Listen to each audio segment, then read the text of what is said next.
Cricket کے رسالے اخبار وطن کے سابق ایڈیٹر، ایکسپریس، جنگ اور جیو میں اسپورٹس ایڈیٹر اور میرے باس سید محمد صوفی جرنلزم میں میرے استاد ہیں۔ ایک بار انہوں نے دریافت کیا، مبشر تم کہاں رہتے ہو؟ میں نے بتایا سر انچولی میں رہتا ہوں۔ کیا آپ کبھی انچولی گئے ہیں؟ انہوں نے کہا نہیں، لیکن دیکھنے کی خواہش ہے، سنا ہے کہ وہ الف لیلہ کے بغداد جیسا ہے۔ صوفی صاحب نے ٹھیک سنا تھا۔ جیسے الف لیلہ کی دنیا میں رنگ رنگ کے کردار ہیں، طرح طرح کی دکانیں اور گاہک ہیں، رونق اور چہل پہل ہے، راتیں جاگتی ہیں اور داستان گو قصے سناتے ہیں، انچولی بھی ایسا ہی ہے۔ عام دنوں میں بھی کچھ کم دلچسپ جگہ نہیں، لیکن محرم میں وہاں کا ماحول، لوگ، رویے سب انوکھا روپ دھار لیتے ہیں۔ میں نے کربلا، دمشق اور مشہد کے محرم بھی کیے ہیں، کازمین اور سامرا بھی گیا ہوں۔ ظاہر ہے کہ وہ تاریخی شہر ہیں، لیکن انچولی اپنی مثال آپ ہے۔ آج سے 38 سال پہلے جب ہم خانے وال سے کراچی منتقل ہوئے تو انچولی ہی ہمارا ٹھکانہ تھا۔ وجہ یہ کہ وہاں ہمارے چھوٹے ماموں رہتے تھے اور وہی ہمیں کراچی لائے تھے۔ لیکن صرف ماموں نہیں، بیشتر دوسرے رشتہ دار بھی انچولی میں رہتے تھے۔ یہ محلہ اس وقت بھی خوب آباد تھا، لیکن مجھے یاد ہے کہ بہت سے مکان سنگل اسٹوری تھے اور بہت سے پلاٹ خالی پڑے رہتے تھے۔ آج آپ انچولی جائیں گے تو رش دیکھ کے پریشان ہو جائیں گے، اور محرم کا تو بالکل نہ پوچھیں۔ مجھے امریکہ آئے 6واں سال ہے، لیکن آخری بار انچولی گیا تھا تو گلی سے گاڑی گزرنے کی جگہ نہیں ملتی تھی۔ رات کو ہر گلی میں گھروں کے سامنے 20 موٹر سائیکلیں کھڑی ہوتی تھیں۔ انچولی نام مشہور ہو گیا ہے، ورنہ اس میں فیڈرل بھی ایریا کا بلاک 17 بھی آتا ہے۔ بلاک 20 کو سادات کالونی کا نام دیا گیا، لیکن اسی نام سے کراچی میں ایک اور کالونی بھی ہے۔ سادات کالونی اس لیے نام رکھا ہوگا کہ یہاں سیدوں کی اکثریت ہے۔ شاید ہی روئے زمین پر فی مربع کلومیٹر اتنے سید کہیں اور پائے جاتے ہوں۔ زیادہ تعداد امروہے اور بہار سے آنے والے سیدوں کی ہے، زیدی، آبدی، باقری، جعفری، کاظمی، رضوی، نقوی، تقوی۔ امروہے والوں نے اب اپنی الگ سوسائٹی بنا لی ہے، لیکن اس سے انچولی کی رونق پر کوئی اثر نہیں پڑا۔ محرم کا چاند ہوتے ہی انچولی میں سب لوگ رنگ برنگے، خاص طور پر لال گلابی لباس تبدیل کر لیتے ہیں۔ بہت سے لوگ سیاہ لباس، خاص طور پر سیاہ قمیص یا شرٹ پہن لیتے ہیں۔ بہت سے لوگ عاشور تک اور بعضے 2 مہینے 10 دن تک کالے کپڑے ہی پہنے رہتے ہیں۔ پہلی محرم کی صبح انچولی میں سبیلیں لگ جاتی ہیں۔ یہ نہیں کہ کسی نے واٹر کولر یا پانی کی ٹنکی رکھ دی، بلکہ لکڑی کے تختوں اور بانسوں سے 3 طرف باڑ لگا کر سامنے میزیں رکھ دی جاتی ہیں۔ دن بھر وہاں پانی ملتا ہے اور شام کو مجلسوں یا جلوس کے وقت تبرک یعنی شربت پلایا جاتا ہے۔ انچولی میں مذہبی کتابوں اور زیارات کے لیے مخصوص اشیاء کی خاص دکانیں ہیں۔ مجلسوں اور جلوسوں کے موقع پر اسٹال بھی لگ جاتے ہیں۔ نہج البلاغہ، توضیح المسائل، تحفۃ العوام، علم کے پنجے اور پھریرے، خون کے ماتم کے لیے زنجیریں، کڑے، کلاوے، ہرا کپڑا، ایرانی چادریں، امام ضامن، عقیق اور در نجف سب کچھ دستیاب ہے۔ ہدیہ دیجیے اور گوہر مقصود پائیے۔ میں نے انچولی میں پہلے عشرے میں فجر کے فوراً بعد مجلسیں شروع ہوتے دیکھی ہیں اور رات 2 بجے ختم ہونے والی آخری مجلس میں بھی شرکت کی ہے۔ ان میں سے کچھ مجلسیں منتی یا سالانہ ہوتی ہیں، لیکن بیشتر مجلسیں عشرے کی ہوتی ہیں۔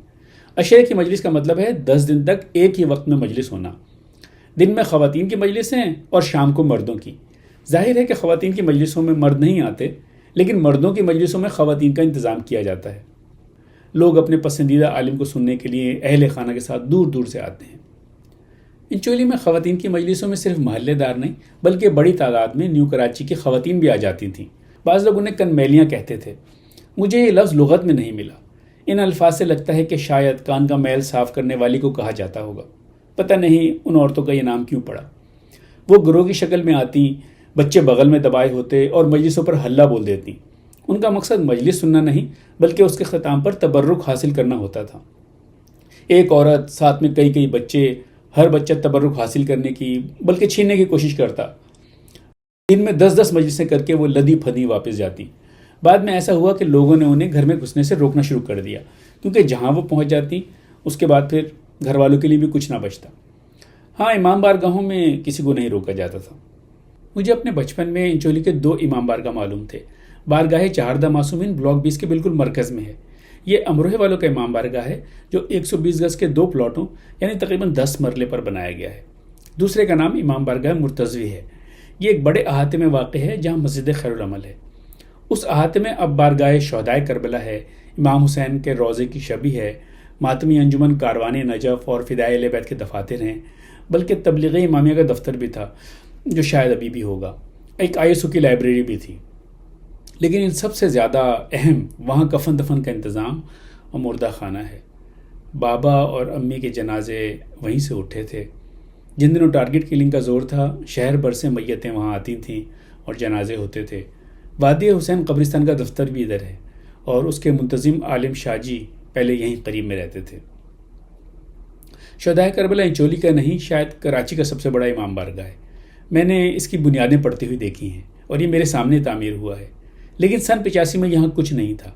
جس جگہ آج روضہ امام حسین کی شبیہ ہے، وہاں کچی زمین پر دریاں بچھا کر اور شامیانہ لگا کر عشرے کا انتظام کیا گیا تھا۔ علامہ طالب جوہری نے سورہ فیل کی تفسیر کرتے ہوئے مجلسیں پڑھی تھیں۔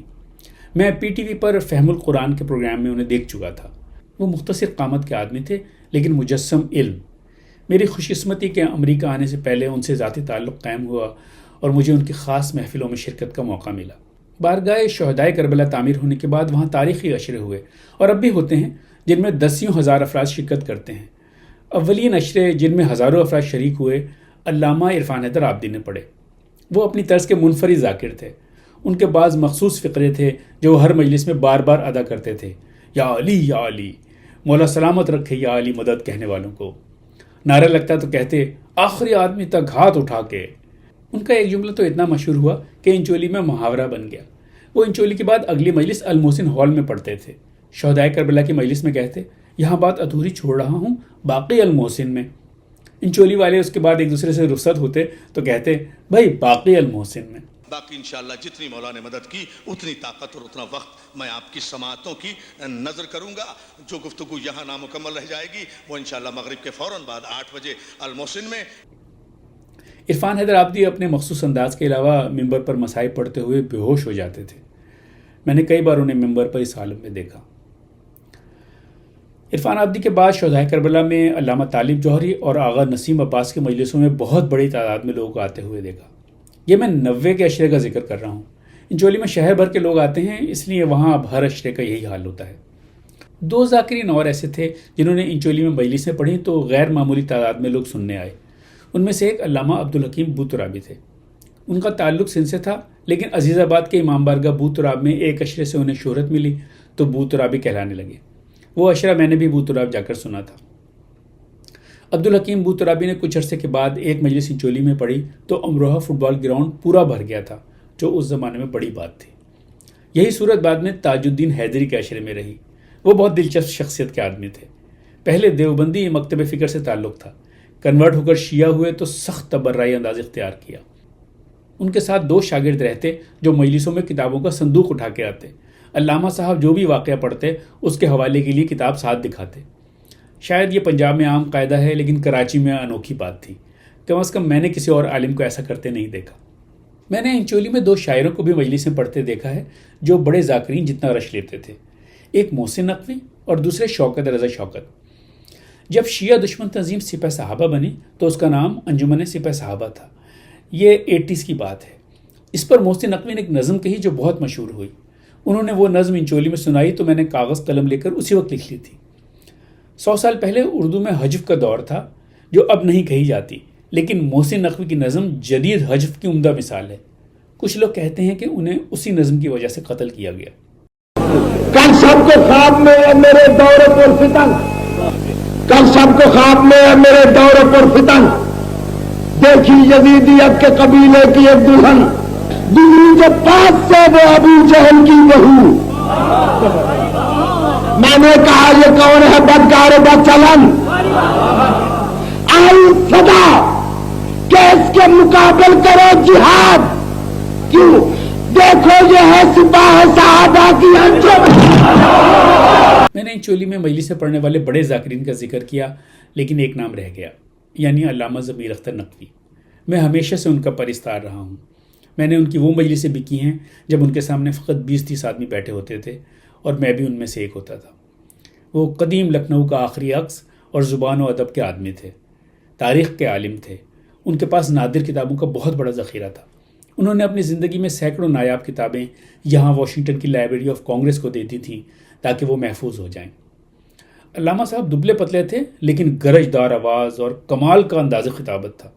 صرف مجلس نہیں پڑھتے تھے بلکہ میر انیس کی طرح پورا نقشہ کھینچ دیتے تھے۔ آرٹ کی زبان میں کہوں گا کہ پرفارم کرتے تھے، آڈینس کو دیکھ کر بات کرتے تھے۔ بس ایک مسئلہ تھا کہ کبھی کبھی ضعیف روایت پڑھ دیتے تھے، لیکن اس کا بھی حوالہ ساتھ ہوتا تھا۔ سوشل میڈیا آنے کے بعد مخالفین نے ان کی میمز بنا کر پھیلا دیں، جن کی وجہ سے ان کا مذاق اڑا، لیکن وہ خود اس کا مزہ لیتے تھے۔ وہ خود بھی فیس بک استعمال کرتے تھے اور اکثر میری پوسٹ پر کمنٹ بھی کرتے تھے۔ علامہ صاحب نے 2 کام ایسے کیے جو ان سے پہلے بھی اگر ہوتے تھے تو ان کی زیادہ پذیرائی نہیں تھی۔ ایک، وہ رمضان میں 30 دن تفسیر قرآن کی مجلسیں پڑھتے تھے، ان پر شیعوں کی تراویح کی پھپتی بھی کسی گئی۔ دوسرے، وہ چہلم کے بعد مختار نامہ پڑھتے تھے، یعنی تاریخ سے وہ واقعات سناتے تھے جن میں امیر مختار نے قاتلان حسین کو ڈھونڈ ڈھونڈ کر قتل کیا۔ 50 دن رونے اور غم و غصے کے بعد وہ 10 دن بہت ریفریشنگ ہوتے تھے۔ انچولی میں بہت سی ماتمی انجمنیں بھی قائم ہیں۔ میں انجمن فدائے اہل بیت کا ممبر رہا ہوں اور بہت سال اس کے ساتھ پروگرام کیے ہیں۔ ہر ویکینڈ پر مختلف امام بارگاہوں میں شب داریاں ہوتی ہیں جن میں انجمنیں شرکت کرتی ہیں۔ فدائے اہل بیت سے تعلق کی وجہ سے میں شہر بھر کے تمام امام بارگاہوں سے واقف ہو گیا۔ انچولی کی دوسری بڑی انجمنوں میں ذوالفقار حیدری، ذوالفقار مرتضوی، تنظیم حسینی، تبلیغ امامیہ، کاروان نجف، الذوالفقار، رضائے حسینی، رضاکاران حسین اور بچوں کی انجمن دستہ پنجتنی کے نام اس وقت مجھے یاد آ رہے ہیں۔ ذوالفقار حیدری کے نوحہ خاں سچے بھائی کو عالمگیر شہرت حاصل تھی اور میں نے بچپن میں انہیں سنا ہے۔ وہ بعد میں امریکہ آ گئے تھے اور اب ان کا انتقال ہو چکا ہے۔ ان کا بیٹا میری لینڈ میں رہتا ہے اور ادارہ جعفریہ میں جب مجلسیں ہوتی ہیں تو نوحہ خوانی کرتا ہے۔ نعیم عباس روفی ایک مشہور گلوکار ہیں۔ جب انہیں زیادہ شہرت حاصل نہیں تھی تو وہ رضاکاران حسین میں نوحے پڑھتے تھے اور ان کے کئی نوحے بہت مشہور ہوئے تھے، لوگ ان کو بہت فالو کرتے تھے۔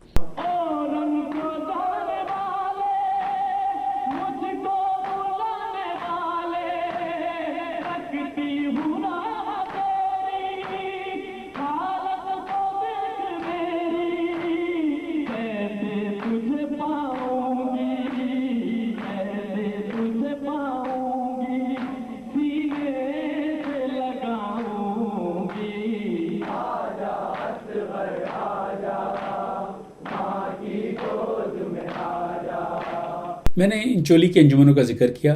2 انجمنیں ایسی تھیں جو انچولی کی نہیں تھیں، لیکن جب یہاں آ کر نوحہ خوانی کرتی تو انہیں سننے والوں کا ہجوم ہو جاتا۔ ان میں سے ایک گلزار حیدری تھی جس کے نوحہ خواں اس وقت ندیم سرور تھے۔ بعد میں وہ انجمن سے الگ ہو گئے۔ اب وہ آسٹریلیا میں رہتے ہیں اور دنیا بھر میں سفیر اعلیٰ کہلاتے ہیں۔